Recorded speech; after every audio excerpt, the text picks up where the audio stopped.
Good morning everyone, Radhe Radhe, Jai Shri Krishna to all. This side Ruby Tyagi, we warmly welcome everyone to the Sadhana Viz Academy platform. I am good and I hope you are also doing very well. Let's begin today's current affair.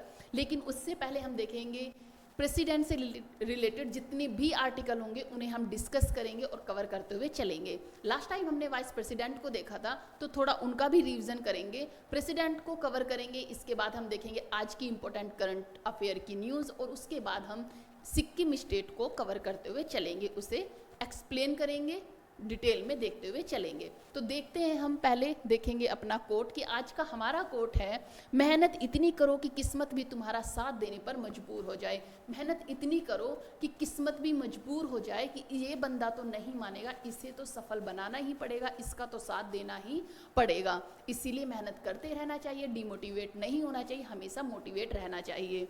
तो मेहनत करोगे तो सफल हो ही जाओगे, इसीलिए कड़ी मेहनत से लगे रहिए। देखते हैं, ये है वाइस प्रेसिडेंट से रिलेटेड कुछ न्यूज़ देखते हैं। ये है हमारे वाइस प्रेसिडेंट जिन्होंने अभी रिज़ाइन दिया है। तो ये हो गए हमारे पूर्व उपराष्ट्रपति जिन्होंने हाल फिलहाल में ही रिज़ाइन दिया है। क्यों रिज़ाइन दिया है, इसके पीछे कारण माना जा रहा है यशवंत वर्मा को, जो कि चीफ जस्टिस रह चुके हैं, हाई कोर्ट के चीफ जस्टिस हैं। क्या हुआ है, हाई कोर्ट के ये जस्टिस हैं। धनखड़ जी पहले वकील रह चुके हैं, एडवोकेट रह चुके हैं। तो इनका कहना है कि अगर जस्टिस ही करप्ट हो जाएंगे, क्राइम करेंगे, तो फिर न्याय की उम्मीद किससे की जाएगी। क्योंकि क्या हुआ था, मार्च में यशवंत वर्मा के यहाँ पर 15 करोड़ रुपए रिश्वत के पाए गए थे। वो किसके थे वो आज तक भी पता नहीं चला है कि वो रिश्वत किसने दी थी, कहाँ से वो 15 करोड़ रुपए आए। तो इसी उसमें इनसे रिज़ाइन मांगा गया, जिसमें इन्होंने रिज़ाइन अपना नहीं दिया। जब चीफ जस्टिस को हटाना होता है तो या तो वो खुद से रिज़ाइन देते हैं, अदरवाइज उन पर महाभियोग प्रक्रिया के तहत उन्हें हटाया जा सकता है, जिसमें आर्टिकल 124 सेक्शन 4, आर्टिकल 124 सेक्शन 5 के तहत इन्हें हटाया जाता है सुप्रीम कोर्ट, हाई कोर्ट के जस्टिस को। क्योंकि क्या होता है, जैसे कि आप सब जानते होंगे कि जो वाइस प्रेसिडेंट हो या फिर जस्टिस हो हाई कोर्ट के या फिर सुप्रीम कोर्ट के, इन पे डायरेक्ट कार्रवाई नहीं कर सकते। इन पर क्या होता है, या तो ये रिज़ाइन देंगे, नहीं तो इन्हें महाभियोग के द्वारा ही हटाया जा सकता है, डायरेक्ट कार्रवाई इन पर नहीं की जाती है। तो यही सब चीज़ें हुई। अब आज हमने ये क्यों डिस्कस करना है, क्योंकि हमें देखना है महाभियोग से रिलेटेड क्या क्या चीज़ें हैं। तो चलते हैं हम अपना, पहले देखते हैं थोड़ा यशवंत जी के बारे में कि यशवंत वर्मा का विवाद क्या है। मार्च 2025 में दिल्ली में वर्मा की सरकारी आवासीय पर बड़ी मात्रा में जलाए गए और आंशिक जलाए गए रुपए मिले हैं। इस घटना को कैश रो माना गया है, जिसकी जांच के लिए शीर्ष न्यायाधीश की अध्यक्षता वाली समिति गठित की गई थी और उनके खिलाफ महाभियोग प्रक्रिया शुरू की जा चुकी है। धनखड़ जी को देखते हैं। उपराष्ट्रपति होने के नाते धनखड़ ने राज्यसभा में विपक्ष द्वारा पेश किए गए महाभियोग प्रस्ताव को स्वीकार किया, जिसमें जरूरी गिनती कम से कम 50 सांसदों द्वारा हस्ताक्षर पूरी थी और उन्होंने इसे राज्यसभा में आगे बढ़ाया, जबकि सरकार पहले से ही लोकसभा में आम सहमति से इस प्रस्ताव को पेश करना चाहती थी। तो इन्हीं सब कश्मकश के चलते हुए क्या हुआ, ये रिजाइन की प्रक्रिया मानी जा रही है कि इन्होंने रिजाइन दिया। देखते हैं अब आगे क्या है। महाभियोग प्रक्रिया, इम्पीचमेंट प्रोसेस, जज के खिलाफ यह प्रक्रिया संविधान के अनुच्छेद 124 क्लॉज 4 और 124 क्लॉज 5 में दी गई है सुप्रीम कोर्ट, हाई कोर्ट जजों के लिए। इसे द जज इंक्वायरी एक्ट 1968 के अनुसार चलाया जाता है। अब देखते हैं कि इम्पीचमेंट प्रोसेस क्या क्या है। सबसे पहले है प्रस्ताव कहाँ पे लाया जाता है। महाभियोग का प्रस्ताव संसद, लोकसभा या राज्यसभा के कम से कम 100 लोकसभा के सांसद तथा 50 राज्यसभा के सांसद। अगर हम इसे लोकसभा में ला रहे हैं तो 100 सांसद लोकसभा के होने चाहिए, अगर राज्यसभा में ला रहे हैं तो 50 सांसद राज्यसभा द्वारा लिखा जाता है। नेक्स्ट स्टेप क्या होता है, उपसभापति या फिर सभापति की स्वीकृति होनी चाहिए। क्या राज्यसभा में यह प्रस्ताव सभापति वाइस प्रेसिडेंट के पास जाता है, लोकसभा में अध्यक्ष स्पीकर के पास जाता है। लोकसभा के अध्यक्ष कौन है, ओम बिरला जी हैं। वे तय करते हैं कि प्रस्ताव को स्वीकार किया जाएगा या फिर नहीं किया जाएगा। थर्ड स्टेप क्या है, थर्ड में है जांच समिति, इंक्वायरी कमेटी होगी। अगर प्रस्ताव स्वीकार हो जाता है तो 3 सदस्यों की क्या बनाई जाती है, एक समिति बनाई जाती है, जिसमें कौन कौन होते हैं, एक होते हैं सुप्रीम कोर्ट के जज और एक होते हैं हाई कोर्ट के जज और एक न्यायविद होते हैं। ये तीनों स्वीकृति देते हैं। जांच प्रक्रिया, यह समिति उस जज के खिलाफ आरोपों की जांच करती है और रिपोर्ट देती है कि आरोप सही है या फिर नहीं। इससे आगे होता है संसद वोटिंग। फिर संसद में वोटिंग होती है, कितनी अगर आरोप साबित हो जाते हैं तो संसद के दोनों सदनों, लोकसभा और राज्यसभा में उस पर वोटिंग होती है। इसमें सबसे इंपॉर्टेंट क्या है कि हर सदन में 2/3 उपस्थित सदस्यों और कुल सदस्यों की बहुमत जरूरी है। फिर लास्ट में होता है राष्ट्रपति की मंजूरी। अगर दोनों सदनों में ये पास हो जाता है, इसके बाद राष्ट्रपति उस जज को हटा सकते हैं। तो ये क्या होता है, ये इम्पीचमेंट प्रोसेस होता है। इसके पार्ट्स होते हैं कि किस किस तरह से महाभियोग चलाया जाता है। ये था महाभियोग का प्रोसेस। चलते हैं अब प्रेसिडेंट पर। हमारी वर्तमान में जो राष्ट्रपति है वो है श्रीमती द्रौपदी मुर्मू। ये हमारी 15th नंबर की राष्ट्रपति हैं। इससे पहले हमारे 14th जो राष्ट्रपति रह चुके हैं। सबसे पहले जो राष्ट्रपति थे वो थे डॉक्टर राजेंद्र प्रसाद, जो कि 26 जनवरी 1950 में बने थे। सबसे पहले 26 जनवरी 1950 में इन्हें राष्ट्रपति नियुक्त किया गया था। चलते हैं राष्ट्रपति की कुछ शक्तियां, उनकी भूमिका, उनके क्या क्या कार्य होते हैं, ये सब हम देखते हुए चलते हैं। आर्टिकल 62 में दिया गया है कि भारत का एक राष्ट्रपति होगा, राष्ट्रपति का एक पद होगा। आर्टिकल 62 में दिया गया है। देखते हैं राष्ट्रपति की भूमिका। भारत के राष्ट्रपति को संवैधानिक प्रमुख कहा जाता है और राष्ट्रपति प्रथम नागरिक होता है भारत का। भारत का प्रथम नागरिक कौन होता है, राष्ट्रपति होते हैं। और दूसरा कौन होता है, वो होता है उपराष्ट्रपति। तो भारत के राष्ट्रपति को संवैधानिक प्रमुख कहा जाता है। वह भारत का राज्य प्रमुख है, लेकिन कार्यपालिका शक्तियां प्रधानमंत्री और मंत्रिपरिषद द्वारा चलाई जाती हैं। ये प्रमुख तो होते हैं, लेकिन ये सिर्फ नाम मात्र के लिए प्रमुख होते हैं। जो सारी शक्तियां होती हैं वो किसके पास होती है, प्रधानमंत्री और मंत्रिपरिषद के पास होती हैं। राष्ट्रपति भारतीय संविधान की रक्षा करने वाला और उसका संरक्षक माना जाता है। वह भारतीय सशस्त्र बलों का सर्वोच्च कमांडर भी होता है। जो तीनों सेनाएं हमारी होती है, वायुसेना, जल सेना और थल सेना, वायुसेना और जल सेना, इन तीनों का जो सर्वोच्च कमांडर होता है वो राष्ट्रपति होते हैं। नेक्स्ट चलते हैं, अब देखते हैं इनसे रिलेटेड आर्टिकल। आर्टिकल में क्या है कि आर्टिकल 52 में क्या दिया हुआ है कि राष्ट्रपति का एक पद होगा, राष्ट्रपति का पद होगा। आर्टिकल 53 में दिया हुआ है कि कार्यपालिका शक्ति राष्ट्रपति में निहित होगी। जो कार्यपालिका की शक्ति होगी वो राष्ट्रपति में निहित होगी। ये आर्टिकल 53 में दिया गया है। आर्टिकल 54 क्या कहता है, आर्टिकल 54 कहता है राष्ट्रपति का निर्वाचन होगा। आर्टिकल 55 निर्वाचन की प्रक्रिया क्या होगी। आर्टिकल 56 में कार्यकाल की, जो भारत के राष्ट्रपति हैं उनका कार्यकाल कितना होगा, तो उनका कार्यकाल होगा 5 वर्ष। आर्टिकल 57 में पुनः निर्वाचन की पात्रता। आर्टिकल 58 में योग्यता कि जो राष्ट्रपति है उनकी योग्यता क्या होगी, तो वो 35 वर्ष उनकी आयु होनी चाहिए और उनका जो नागरिकता है वो होनी चाहिए। नागरिकता होनी चाहिए, सिर्फ नागरिकता होनी चाहिए, ऐसा कुछ मेंशन नहीं है कि जन्म से वो नागरिक भारत का होना चाहिए। उनके पास भारत की नागरिकता होनी चाहिए। आर्टिकल 59 में है पद की शर्तें और आर्टिकल 60 में है शपथ। आर्टिकल 61 में है महाभियोग। आर्टिकल 62 में रिक्त की स्थिति में निर्वाचन। आर्टिकल 72 में है क्षमादान शक्ति और आर्टिकल 74-75 में है मंत्री परिषद की सलाह। आर्टिकल 129 में है अध्यादेश शक्ति। ये आर्टिकल है राष्ट्रपति से रिलेटेड। देखते हैं इन्हें डिटेल में कि क्या क्या चीजें दी गई हैं। राष्ट्रपति पद कहाँ से लिया गया, देखते हैं। राष्ट्रपति प्रणाली भारत ने कहाँ से ली है, तो ये भारत के संविधान ने विभिन्न देशों से विभिन्न व्यवस्थाएं ली हैं। राष्ट्रपति का पद प्रणाली मुख्यतः इनमें से प्रेरित है। भारत का राष्ट्रपति ब्रिटेन की तरह नाम मात्र का मुखिया होता है, जबकि वास्तविक शक्तियां मंत्री परिषद में निहित होती हैं। लेकिन भारत के राष्ट्रपति प्रणाली अमेरिका से भिन्न है, क्योंकि वहां राष्ट्रपति कार्यपालिका प्रमुख भी होता है। जो अमेरिका के राष्ट्रपति हैं वो जन्म से अमेरिका के नागरिक होने चाहिए, तभी वो वहाँ के राष्ट्रपति बन सकते हैं। सेकंड, वहाँ के जो राष्ट्रपति वो सिर्फ 2 बार ही इलेक्ट हो सकते हैं, वो 2 बार ही चुनाव लड़ सकते हैं, जबकि भारत के राष्ट्रपति कितनी बार भी इलेक्शन लड़ सकते हैं। भारत के राष्ट्रपति की कार्यपालिका की शक्तियाँ निहित तो होती हैं, लेकिन जो सारी शक्तियाँ अंडर में होती है वो होती है प्रधानमंत्री और मंत्री परिषद के, जबकि अमेरिका में कार्यपालिका की जितनी भी शक्तियां होती है वो राष्ट्रपति के ही अंडर होती हैं। ये दोनों में डिफरेंस है। और ब्रिटेन में भी जो वहाँ के मुखिया होते हैं, जो राष्ट्रपति होते हैं, वो सेम भारत की तरह ही होते हैं। वहाँ पर भी वो भी सिर्फ नाम मात्र के लिए ही मुखिया होते हैं। नेक्स्ट देखते हैं विशेषताएं।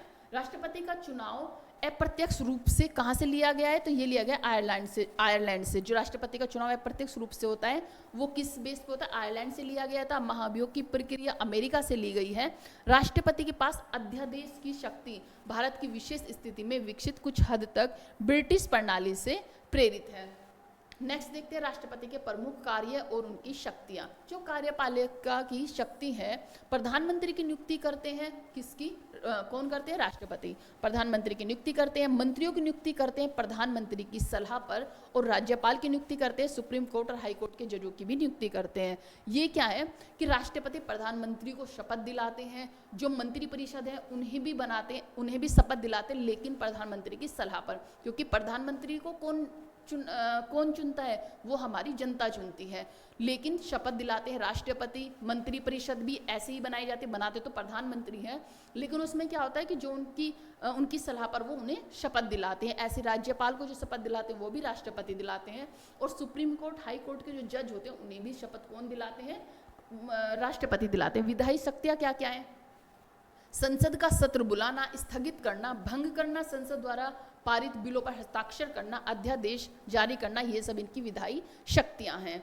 न्यायिक शक्तियां क्या क्या है, क्षमादान, दंड माफी, दंड कम करना, आपातकालीन शक्तियां जैसे कि राष्ट्रीय आपातकाल, राज्य आपातकाल और वित्तीय आपातकाल। जो राष्ट्रीय आपातकाल लगाया जाता है वो लगाया था आर्टिकल 352 के तहत, जो राज्य आपातकाल लगाया जाता है वो लगाया था आर्टिकल 356 के तहत, और वित्तीय आपातकाल लगाया था आर्टिकल 360 के तहत। भारत में अब तक वित्तीय आपातकाल नहीं लगाया गया है। नेक्स्ट देखते हैं राष्ट्रपति के चुनाव की प्रक्रिया। इलेक्टोरल कॉलेज द्वारा चुनाव होता है। संसद में लोकसभा और राज्यसभा के निर्वाचित सदस्य या फिर मनोनीत सदस्य राज्य और केंद्र शासित प्रदेशों जैसे दिल्ली, पांडुचेरी की विधानसभाओं के निर्वाचित सदस्य हैं। मतों की गणना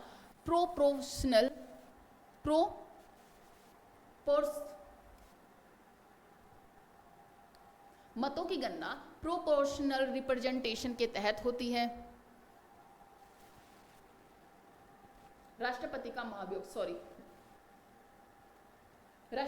महाभियोग इम्पीचमेंट आर्टिकल 61 में है। जो राष्ट्रपति पर महाभियोग लगाया जाता है वो लगाया जाता है किसके अकॉर्डिंग, लगाया जाता है आर्टिकल 61 के अकॉर्डिंग। अगर राष्ट्रपति संविधान का उल्लंघन करता है तो उसे महाभियोग की प्रक्रिया द्वारा हटाया जा सकता है। संसद के दोनों सदनों में 2/3 बहुमत से प्रस्ताव पारित होना चाहिए। राष्ट्रपति बनने की योग्यता क्या क्या है, नागरिक होने चाहिए, भारत के नागरिक होने चाहिए, उम्र कम से कम 35 वर्ष होनी चाहिए, पात्रता लोकसभा का सदस्य बनने के योग्य होना चाहिए, और लाभ का पद वो किसी भी लाभ के पद पर नहीं होने चाहिए। जिस टाइम वो राष्ट्रपति बनते हैं तो वो किसी भी पार्टी से बिलोंग नहीं करते, किसी भी लाभ के पद पर नहीं होते हैं। फिर है महत्वपूर्ण तथ्य क्या क्या है इनके। भारत के प्रथम राष्ट्रपति कौन थे, डॉक्टर राजेंद्र प्रसाद थे। इकलौते राष्ट्रपति जिन्होंने 2 बार कार्यकाल पूरा किया, डॉक्टर राजेंद्र प्रसाद। राष्ट्रपति को हटाने की प्रक्रिया महाभियोग। राष्ट्रपति की शक्तियां मंत्री परिषद की सलाह पर निर्भर करती है आर्टिकल 74 के तहत। अध्यादेश शक्ति राष्ट्रपति की सबसे महत्वपूर्ण विधायी शक्ति है, जो कि आर्टिकल 123 के तहत वर्क करती है। निष्कर्ष क्या है, भारत का राष्ट्रपति देश का संवैधानिक प्रमुख होता है, लेकिन वह एक नाम मात्र का प्रमुख होता है जो लोकतांत्रिक प्रणाली के तहत कार्य करता है। उसकी सभी शक्तियां संविधान द्वारा नियंत्रित होती है और वह प्रधानमंत्री व मंत्री परिषद की सलाह पर कार्य करता है।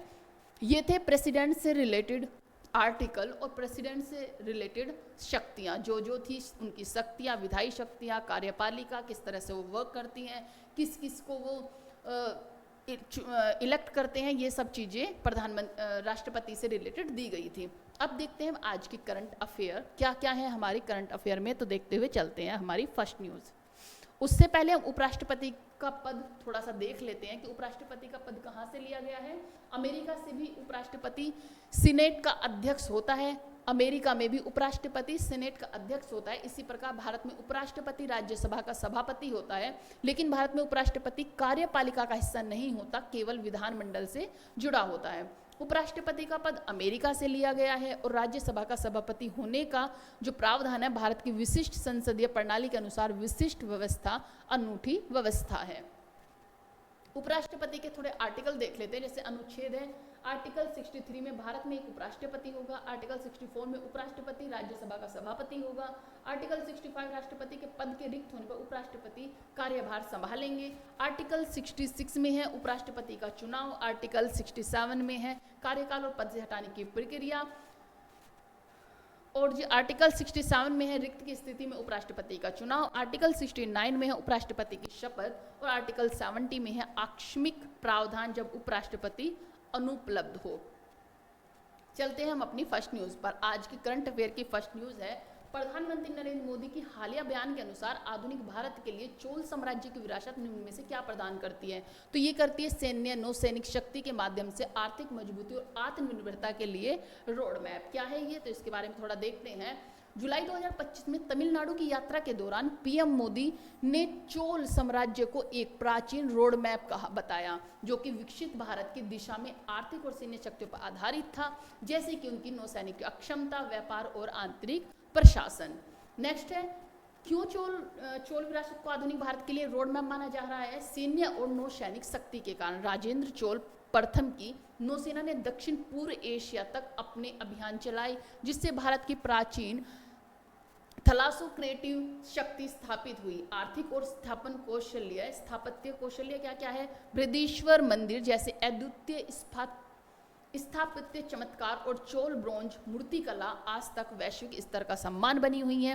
पर्यटन एवं सांस्कृतिक संरक्षण पहल। केंद्र सरकार ने अब चोल मंदिरों के पर्यटन इंफ्रास्ट्रक्चर को बेहतर बनाने के लिए पहल की और तमिलनाडु सरकार ने 19 करोड़ टैंक की पुनर्विकास की घोषणा की है चोलागन गम में। देखते हैं नेक्स्ट न्यूज हमारी। भारत की यूनेस्को विश्व धरोहर सूची में शामिल की गई 44वीं साइट कौन सी है? तो जो भारत की 44वीं साइट है वो है मराठा सैन्य परिदृश्य। कौन सी है? मराठा, अभी मैंने आपको बताया था मराठा सैन्य परिदृश्य, जिसमें कितने वो परिदृश्य जिसमें 12 किले यूनेस्को में शामिल किए गए हैं। मराठा के 12 किलो को यूनेस्को में शामिल किया गया है। 11 किसके हैं? महाराष्ट्र के हैं और एक है तमिलनाडु के। यूनेस्को विश्व धरोहर सूची में सबसे अधिक धरोहर स्थलों वाला देश कौन सा बना है? तो वो बना है कौन? इटली, और जो बना है वो है सबसे ज्यादा इटली और चीन। कौन है? इटली और चीन।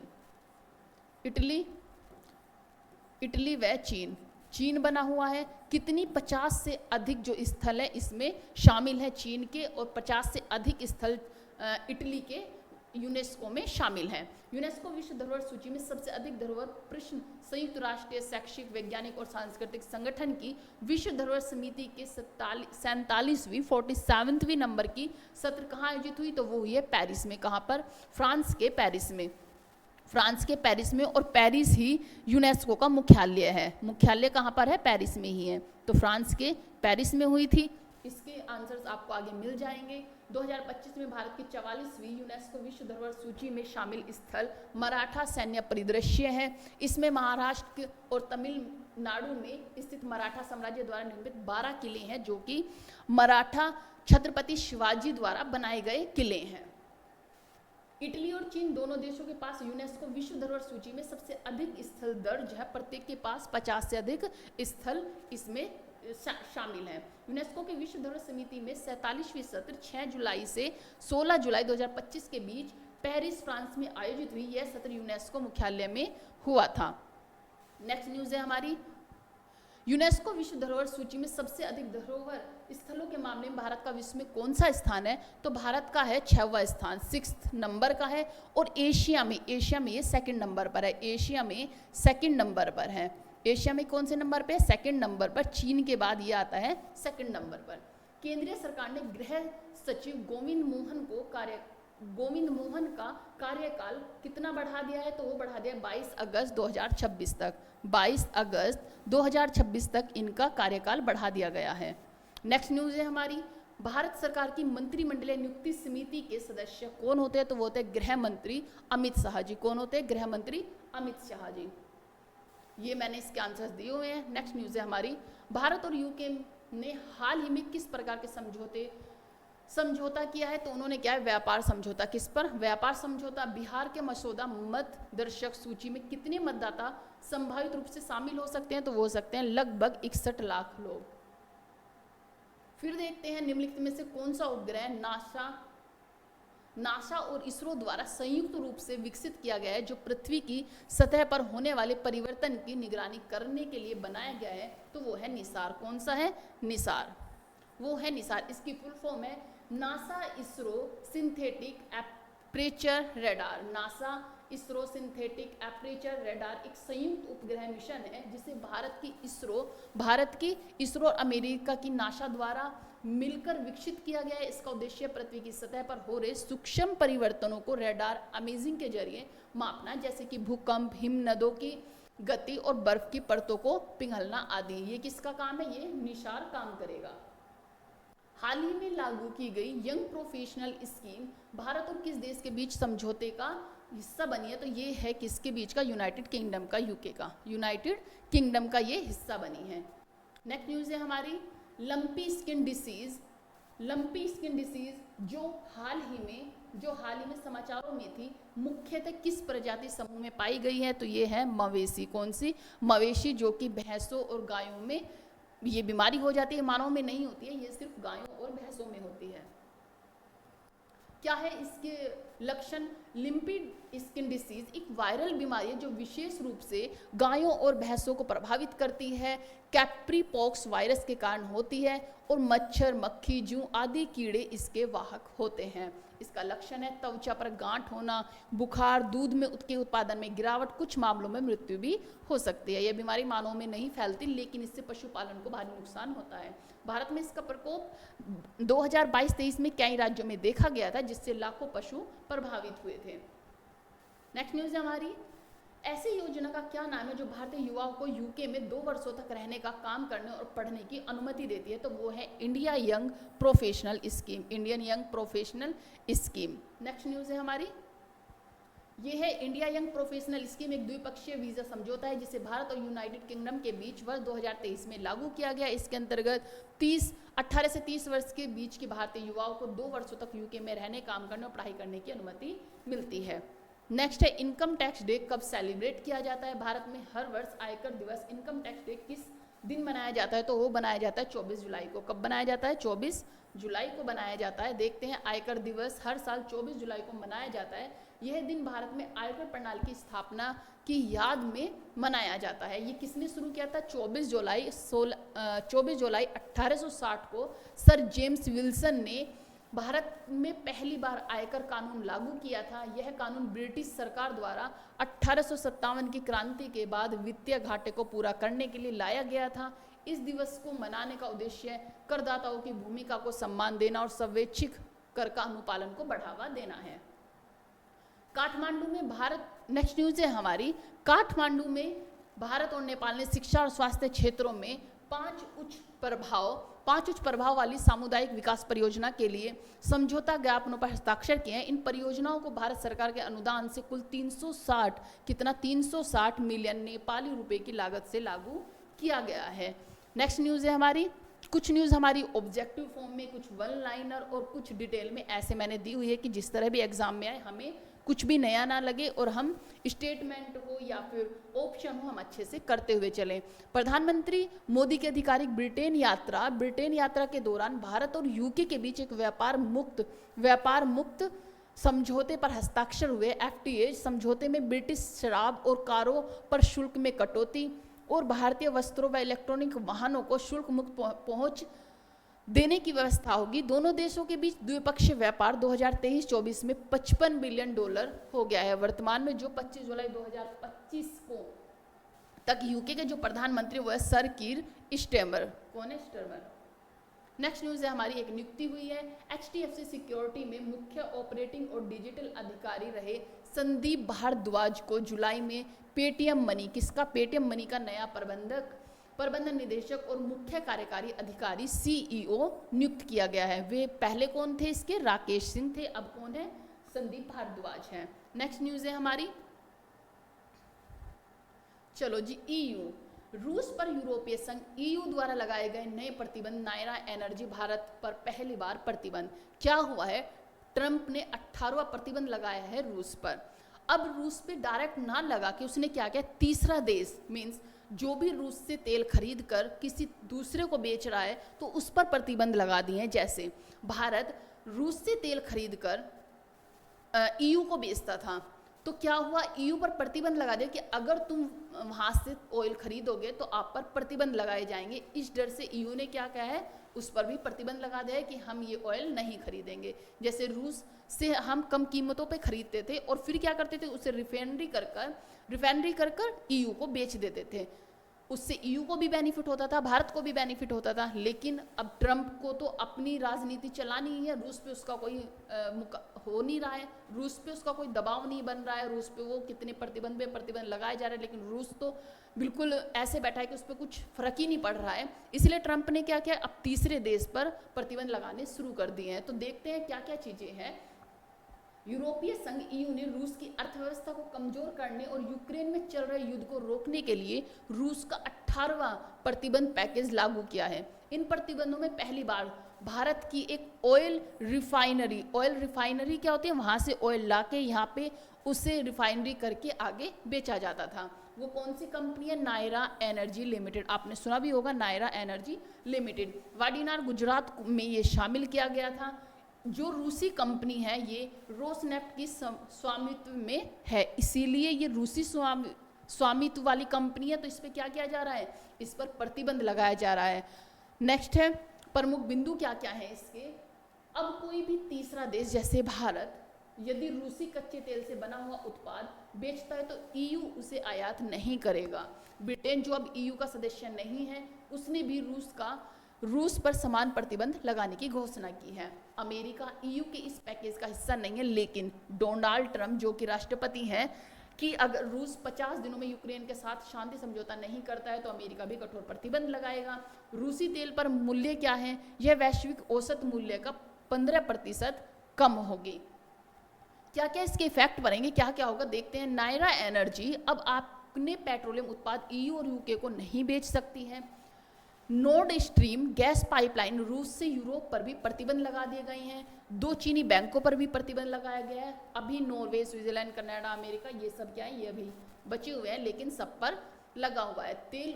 अब भारत का इस पर क्या प्रभाव पड़ेगा, क्या कर रहा था भारत कि वहाँ से जब सस्ते दामों पर खरीद रहा था तो ऐसा नहीं है कि हमारे यहाँ पे जो तेल का दाम है वो कम हो गया था, नहीं, तेल का दाम वही बना हुआ था। घरेलू जो तेल के उत्पाद थे उन पे कोई फर्क नहीं पड़ा, वो ऐसे ही बना हुआ था। बस इतना कर रहा था कि वो रिफाइनरी करके भारत किसको बेच रहा था, ईयू को बेच रहा था, उससे बेनिफिट ले रहा था। अब उसके प्रभाव क्या क्या पड़ेंगे। 2023-24 में भारत ने यूरोप से $19.2 बिलियन मूल्य की पेट्रोलियम उत्पाद किया, जिसमें पेट्रोल, डीजल और एटीएफ निर्यात किए गए। 24-25 में यह घटकर $15 बिलियन हो गया। तेल की कीमतों में क्या हुई, गिरावट आई। इनमें से लगभग $5 बिलियन मूल्य के उत्पाद रूसी तेल से बने थे। अब ईयू को निर्यात कम हो सकता है, ईयू का जो निर्यात है वो कम होगा। तेल आयात पर क्या प्रभाव पड़ेगा, भारत अपनी जरूरत का 85% कच्चा तेल आयात करता है। यूक्रेन युद्ध से पहले रूसी तेल की हिस्सेदारी में सिर्फ 2 से 3% ही हम क्या करते थे, खरीदते थे। अब भारत द्वारा आयात किए गए कच्चे तेल में रूस की हिस्सेदारी लगभग 40% हो गई है। भारत ने सस्ता रूसी तेल खरीदकर अपनी आयात लागत कम रखी और घरेलू दाम, जो हमारे घरेलू दाम है, अंदर के जो हमारे देश के दाम थे वो स्थिर बनाए रखे। भारतीय रिफाइनरियां इस सस्ते तेल से उत्पाद बनाकर ईयू को निर्यात करके लाभ कमा रही थी। नेक्स्ट है, अब रूसी तेल से बने उत्पादों का यूरोप में निर्यात मुश्किल होगा, जिससे रिफाइनरियों के मुनाफे में गिरावट हो सकती है। ईयू पर इसका क्या प्रभाव पड़ेगा, तो भारत से सस्ते पेट्रोलियम उत्पाद मिलने से यूरोप के ग्राहकों को राहत मिलती थी। अब इन पर प्रतिबंध लगने से कीमतें बढ़ेगी और मुद्रास्फीति में इजाफा हो सकता है। क्या होगा, इजाफा हो जाएगा। नेक्स्ट देखते हैं, ईयू और पश्चिमी देशों के प्रतिबंध। रूस यूक्रेन युद्ध। 24 फरवरी 2022 को रूस ने यूक्रेन पर सैन्य कार्रवाई शुरू की थी। अमेरिका, ईयू जो कि नाटो के देश हैं, रूस के बैंकों, तेल, गैस, अन्य क्षेत्रों पर कई कड़े आर्थिक प्रतिबंध लगाए हुए हैं।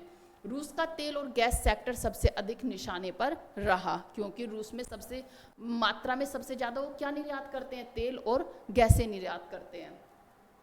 देखते हैं, एग्जाम में पूछे जाने के जो चांसेस है क्वेश्चन को किस तरह से है कि ईयू का 18वां प्रतिबंध किस देश की रिफाइनरी पर लागू हुआ, तो भारत की नायरा एनर्जी पर, जो कि रूसी स्वामित्व वाली कंपनी है। रूस ने भारत के कच्चे तेल का हिस्सा कितना है, लगभग 42% है। भारत का यूरोप का तेल निर्यात कितना था, 24 सन 2023 और 24 में, तो वो था 19.2 बिलियन डॉलर। नया तेल मूल्य कैंप कितना है, औसत मूल्य में 15% की कमी आई। वर्तमान ईयू प्रतिबंध में शामिल नहीं, पर ट्रंप ने चेतावनी दी है। प्रतिबंध से छूट प्राप्त देश कौन कौन से हैं, यूके, यूएसए, कनाडा, नॉर्वे और स्विट्जरलैंड। ये थी हमारी आज की करंट अफेयर की न्यूज़। अब चलते हैं हम अपने स्टेट सिक्किम पर। सिक्किम स्टेट में 4 जिले हैं, जो कि नॉर्थ वेस्ट, ईस्ट और साउथ। कौन कौन से हैं, आइए देखते हैं। राज्य का नाम सिक्किम संस्कृत शब्द में जो सुखिम से लिया गया है, जिसका अर्थ होता है शांत स्थान। राजधानी है गंगटोक, पूर्वी सिक्किम जिले में स्थित है। गंगटोक जो है पूर्वी सिक्किम जिले में स्थित है। राज्य का गठन हुआ था 16 मई 1975 में। भारत का 22वां राज्य बना और जो राज्य का क्षेत्रफल है वो है 7096 वर्ग किलोमीटर। 7096 वर्ग किलोमीटर है। भारत का दूसरा सबसे छोटा राज्य है। भारत का जो दूसरा सबसे राज्य है वो सिक्किम है और फर्स्ट कौन सा है, गोवा। गोवा सबसे छोटा राज्य है भारत का। राज्य की सीमाएं, ये किस किस राज्य से और किस देश से अपनी सीमा साझा करता है। तिब्बत से करता है, जो कि चीन का भाग है। पूर्व में भूटान से, पश्चिम में नेपाल से और दक्षिण में पश्चिमी बंगाल से। राज्य की भाषा नेपाली भी बोली जाती है, साथ ही अंग्रेजी, भूटिया, लेमचा भी आधारित भाषाएं हैं। मुख्यमंत्री कौन है, तो मुख्यमंत्री है प्रेम सिंह तमांग। और पार्टी किस पार्टी से है, सिक्किम क्रांतिकारी मोर्चा से है। ये शुरू में 2019 में मुख्यमंत्री बने थे। इसके बाद ये मई 2024 में फिर से मुख्यमंत्री बने। राज्यपाल कौन है, लक्ष्मण आचार्य, जो कि फरवरी 2023 में बने थे और ये भारतीय जनता पार्टी से बिलोंग करते हैं। सिक्किम के जिले कौन से हैं, तो 4 प्रमुख जिले हैं। कौन कौन से, पूर्व में सिक्किम है जिसकी राजधानी गंगटोक है। पश्चिम सिक्किम प्रमुख नगर है गेइजिंग और युक्सोम। उत्तर सिक्किम प्रमुख स्थान है मंगन, लाचेन, लाचुंग। और दक्षिण सिक्किम है शहर जिसका नाम है नामची। नामची दर्रे का नाम आपने सुना होगा, तो ये है नामची। सिक्किम की कुछ अन्य खास बातें, लाल पांडा यहाँ का सिक्किम का राजकीय पशु है। डेनजोंग भाषा नेपाली, भूटिया और लेमचा यहाँ की प्रमुख भाषाएं हैं। यह भारत का पहला ऑर्गेनिक राज्य है, 2016 में घोषित हुआ। युमथांग वैली, गुरुडोंग मार झील और नाथुला पास प्रसिद्ध पर्यटक स्थल है। ऑर्गेनिक क्या होता है कि जहाँ पर खाद्य पदार्थों का यूज नहीं होता है, वहाँ पे क्या होता है, ऑर्गेनिक उसे कहा जाता है। नेक्स्ट है वन्य जीव अभ्यारण्य कौन कौन से हैं, तो इसमें है फैमबोंग लोसांग वाइल्ड लाइफ सेंचुरी, जो कि गंगटोक के पास पूर्व सिक्किम में है। मायोलंग वाइल्ड लाइफ सेंचुरी, जो कि पश्चिम सिक्किम में है। सिंगबा रेंडोड्रेन, जो कि उत्तर सिक्किम में है, जो कि लाचुंग पास के पास है। बारडा स्केल वाइल्ड लाइफ सेंचुरी पश्चिम सिक्किम में। कोंगोशला एल्पलाइन गंगटोक के पास में है। और सिंगीबा वाइल्ड लाइफ सेंचुरी, ये कहाँ पर है, फूलों के लिए प्रसिद्ध रेंडोड्रोन की विविध प्रजातियां हैं। नेक्स्ट है राज्य के जिले, जैसे कि मैंने आपको बताया 6 जिले हैं, उत्तर, दक्षिण, पूर्व, पश्चिम। और नए जोड़े गए 2 जिले और भी हैं, वो कौन कौन से हैं, पंक्योंग और सोरेंग। राज्यपाल लक्ष्मण प्रसाद, मैंने आपको बताया था। मुख्यमंत्री है प्रेम सिंह। राज्य विधानसभा सीटें हैं 32। एक सीट केवल बौद्ध भिक्षुकों के लिए आरक्षित है वहां पर। कुल जनसंख्या है 6.1 लाख कुल जनसंख्या है 2011 की अकॉर्डिंग, क्योंकि जनसंख्या जो गणना हुई थी वो 2011 में हुई थी, तो उसके अकॉर्डिंग 6.1 लाख वहाँ की जनसंख्या है। भारत में सबसे कम जनसंख्या वाला राज्य है। लिंग अनुपात 890 है 1000 पुरुषों पर, 1000 पुरुषों पर 890 महिलाएं हैं। राष्ट्रीय औसत से कम है। साक्षरता दर 82.2% है। पुरुषों की जो साक्षरता दर है वो है 87.3% और महिलाओं की जो है वो है 76.4%। जनजातियां कौन कौन सी हैं, तो देखते हैं। जनजातियां भूटिया, लेपचा, लिम्ब, नेपाली जनजातियां, गोरखा आदि वहाँ की जनजातियां हैं। धर्म कौन कौन से हैं, 57% हिंदू हैं वहाँ पर, बौद्ध है 28%, ईसाई है 10% और अन्य है 5%। नागरिकता, जनजातीय पहचान, सिक्किम सब्जेक्ट्स रजिस्ट्रेशन 1961 के अंतर्गत बहुत से लोग सिक्किम में माने जाते हैं। जनसंख्या घनत्व क्या है, वो है 86। 1 किलोमीटर में कितने 86 व्यक्ति वहाँ पर निवास करते हैं।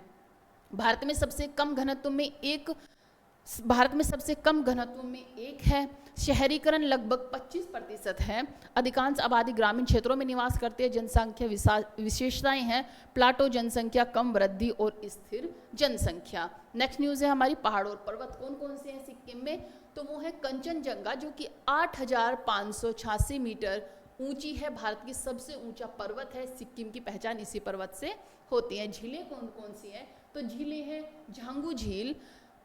झांगू झील, गुरु डोंगमार झील, ये दुनिया की सबसे ऊंची झीलों में से एक है, जिसकी कितनी ऊंचाई है 17,800 फीट इसकी ऊंचाई है। नदियाँ कौन सी है, तीस्ता, रंगीत। वन क्षेत्र 47% वहाँ पे वन पाए जाते हैं, घने वन, बर्फीली चोटियाँ और जैव विविधता। ये थी। चलते हैं बायोडाइवर्सिटी क्या है। बायोडाइवर्सिटी में देखते हैं रेड पांडा वहाँ का राज्य पशु है, डोफने फूल राज्य फूल है, रंगीली तीतर राज्य पक्षी है, समशीतोष्ण बर्फबारी और भारी वर्षा जून सितंबर में वहाँ की जो जलवायु है। राष्ट्रीय उद्यान कौन से, कंचनजंगा राष्ट्रीय उद्यान है, जो कि यूनेस्को धरोहर में शामिल किया गया था, कब 2016 में। अभ्यारण्य कौन कौन से हैं, फैम्पटन, मैनीन, मानेभंज और सिंगवा। यूनेस्को धरोहर में क्या क्या शामिल है, तो वो है कंचनजंगा नेशनल पार्क 2016 में, और राष्ट्रीय राजमार्ग NH10 जो कि सिलीगुड़ी से गंगटोक तक बना हुआ है, ये यूनेस्को में शामिल है। हवाई अड्डा कौन सा है, पाक्योंग एयरपोर्ट 2018 में शामिल किया गया, सिक्किम का पहला हवाई अड्डा। और अंतर्राष्ट्रीय सीमा किससे साझा करता है, चीन से, जो कि नाथुला पास भूटान से करता है और नेपाल से करता है। भारतीय सेना की उपस्थिति क्या अत्यधिक संवेदनशील क्षेत्र है, भ्रष्टाचार में सबसे कम रैंकिंग है, प्रशासनिक पारदर्शिता में अव्वल है। शिक्षा का स्तर क्या है, तो ये हमारी लास्ट स्लाइड। शिक्षा का स्तर है उच्च प्राथमिक स्तर तक फ्री एजुकेशन है, जीरो वेस्ट है, नीति पर काम करने वाला पहला राज्य है, पर्यावरण स्वच्छता में मॉडल है। प्रमुख त्योहार कौन से है, तो वहाँ पे जो त्योहार मनाए जाते हैं वो है लोसूंग, शागा दावा, ताशलिंग और बुद्ध त्योहार, ये वहाँ पे बनाए जाते हैं। सिक्किम एक छोटा मगर शांतिपूर्ण, जैविक और साक्षर पर्यावरण प्रेमी राज्य है। अपनी सीमित जनसंख्या, साफ सुथरा प्रशासन, उच्च साक्षरता और जैव विविधता के कारण यह भारत के सबसे प्रेरणादायक राज्यों में से एक है। ये थी आज की हमारी करंट अफेयर, जिसमें हमने प्रेसिडेंट को कवर किया, आज की करंट अफेयर और हमारा सिक्किम राज्य। अगर आपको क्लास अच्छी लगी हो तो इसे शेयर, लाइक जरूर करें और चैनल को सब्सक्राइब करें। आई होप आपको ये समझ आया होगा। Have a good day and जय हिंद, जय भारत।